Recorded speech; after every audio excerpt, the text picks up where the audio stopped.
Jean-Luc Mélenchon, il doit y avoir la semaine prochaine un débat parlementaire pour demander au gouvernement de reconnaître l'État palestinien. C'est au Parlement de s'impliquer ainsi dans la diplomatie. Ah oui, bien sûr, le Parlement doit s'impliquer dans tout. Je vous rappelle que la Troisième République, c'était le Parlement, il y avait un comité secret qui dirigeait la guerre. Par conséquent, un Parlement a le devoir de se mêler de tout. Et est-ce que le moment est opportun? Il y a eu la semaine dernière encore un attentat à Jérusalem qui a fait 6 morts. Oui, il y a tous les jours des attentats. Ce serait Et une il y a grave surtout erreur, dit cet après-midi le des Premier violences ministre inouïes. israélien Benjamin Netanyahou. Ce serait une grave erreur que la France le fasse. Monsieur Netanyahou a le droit de défendre les intérêts de son pays, bien sûr, mais nous avons, nous, le droit de défendre les intérêts de la paix. Jusqu'à présent, pendant des décennies, on a pensé que si on faisait comme si on n'avait pas vu avec les Israéliens, les choses finiraient par s'arranger. Et puis, à chaque fois qu'il y avait un attentat, la question était reportée, la colonisation s'est étendue de tous les côtés, et maintenant nous sommes dans une situation de quasi-paralysie. C'est donc les Suédois qui ont commencé les premiers à reconnaître l'État palestinien. Bien sûr, c'est une reconnaissance qui a essentiellement une charge symbolique, mais elle est destinée à changer la manière de s'adresser au gouvernement d'Israël et de lui dire, écoutez, nous en avons assez de financer des écoles, des hôpitaux qu'à intervalles réguliers vous détruisez à Gaza et ailleurs. Qu'est-ce Et qu'on fait, maintenant, Jean-Luc il est temps Mélenchon? Oui. de passer sérieusement à une discussion. La guerre, parce que c'est une guerre, durera aussi longtemps qu'il n'y aura pas la paix. Et on fait la paix avec ses adversaires.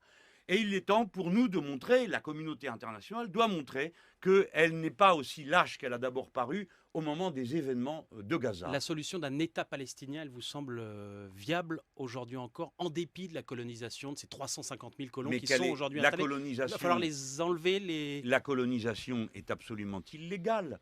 Ou alors vous acceptez Mais elle a après le lieu, elle a pillage eu d'une lieu, banque oui. que les voleurs gardent l'argent. Enfin, qu'est-ce Oui. que vous êtes en train de me dire? La loi et l'ordre doivent être établis. L'ordre Oui, mais international. Vous pensez qui va qu'un faire jour, ramener ouais. les 350 000 Israéliens, colons israéliens, Alors, dans l'intérieur des... Comment on fait par pratiquement? conséquent, On si les je vous... prend par le bras. Non mais attendez, mais je on- ne suis on- pas moi chargé de ça, monsieur. Non, mais vous en Vous parlez, venez là. de me poser une question, je vous y réponds. Vous êtes en train de me demander combien de camions, combien de bateaux, combien... Voilà, Bon. mais comment on fait Non, si vous concrètement? pensez que ça se fera un Mais jour. alors Ouais. donc, si je prenais votre question par l'autre bout, vous devrez dire quoi? Qu'on ne le fait pas.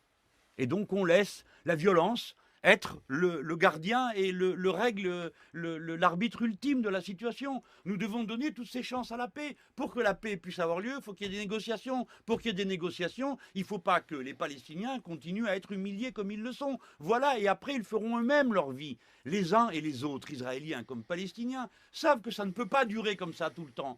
Et que l'endroit le plus insécure pour un juif dans le monde, c'est l'État d'Israël. L'endroit le plus pénible à vivre pour un Palestinien, c'est le réduit de Gaza. Alors il est temps pour tout le monde de passer à la paix.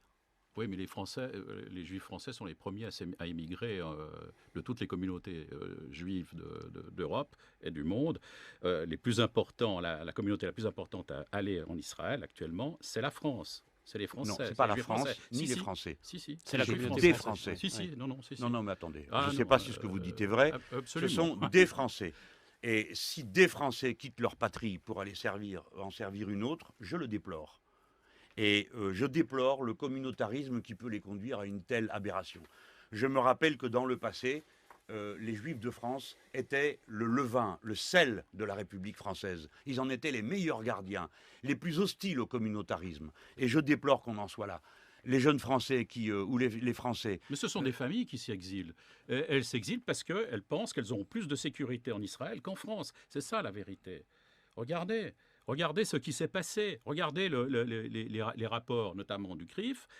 C'est exactement. CRIF. Ce n'est plus le jeune Français juif qui va combattre pour Israël. Ce sont des familles qui s'exportent. Est-ce que pour eux, c'est en Israël qu'ils vont avoir la sécurité, pas en France? Eh bien, Contrairement à ils ce se que vous trompent dites. lourdement. Voyez-vous, monsieur, la France appartient à tous ses enfants et je déplore qu'ils s'en aillent.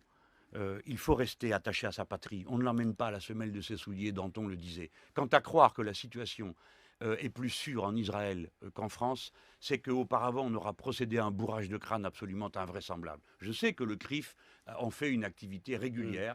De dénoncer tout et tout le monde et sans arrêt l'antisémitisme, de ranger dans le rang des antisémites des gens qui sont pourtant comme moi attachés à l'égalité républicaine de tous les Français. C'est un grand malheur pour nous. Et il ne faut pas l'encourager, monsieur. Il faut au contraire dire aux gens, vous allez au-devant de très grands malheurs. Hein. Aimez votre patrie française et le reste vous sera donné par surcroît.